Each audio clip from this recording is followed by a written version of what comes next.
uma vez explicado o que é a ansiedade, num vídeo anterior, né, explicado o que é a TAG, o transtorno de ansiedade generalizada, agora cabe explicar o transtorno de pânico, né, que as pessoas conheciam antigamente como síndrome de pânico ou meramente pânico. Então vamos lá. Se eu tenho uma TAG, um transtorno de ansiedade generalizada, eu perdi aquela segurança em mim mesmo. Eu perdi a segurança de que eu consigo lidar com situações que eu temo, que eu me sinto inseguro para elas. Então, se eu tenho medo de me expor, de falar em público, se eu tenho medo de não ganhar dinheiro suficiente para me suprir a minha família, se eu tenho medo de passar por uma escassez, uma dificuldade financeira, isso começa a me assolar o tempo inteiro, o tempo inteiro.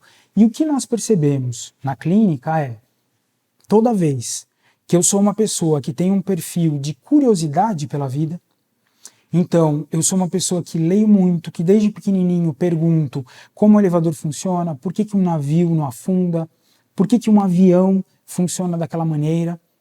Se eu entendo como as coisas ao meu redor funcionam, eu tenho uma tendência de não ter tanto medo delas.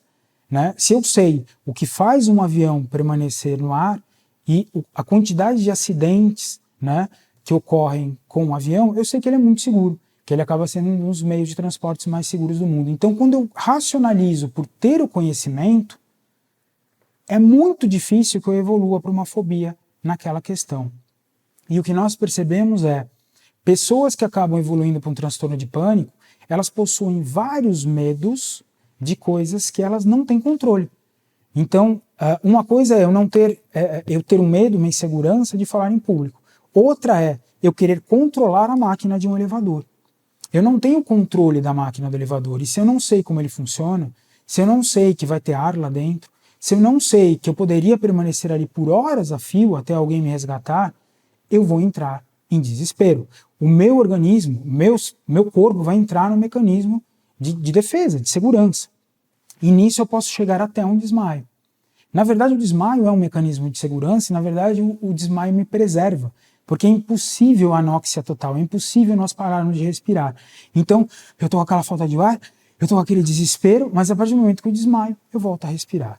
Então, o que nós temos que ter em mente é, toda vez que eu estou inseguro comigo mesmo e com as situações que eu vou enfrentar do cotidiano da vida, eu tenho um transtorno de ansiedade generalizada.